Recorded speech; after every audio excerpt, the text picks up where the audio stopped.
particularly in the rural area.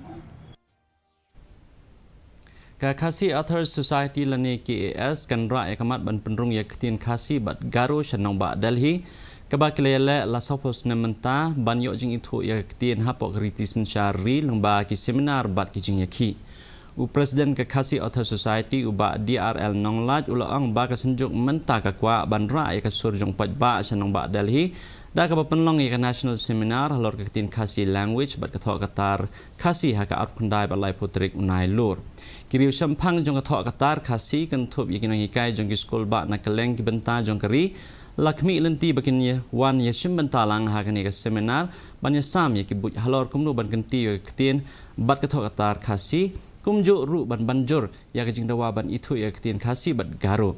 da ka benrap ba ki jela kum ke Rajasthan ke belabo ya ka juk ke jing dawa uba nonglat ulaang ba ka sarkar ka hab ban penkela ya ka khnit ka bapra ban kan thup ya kini ki ketin Next month, on 29 and 30th of September, we will be having a national seminar on Khasi language, literature and culture in New Delhi, where all the Khasi intellectuals, including university teachers across the country, will join the seminar to share thoughts and ideas about how to promote Khasi language and literature, and also to intensify or demand for inclusion of Khasi in the initiative.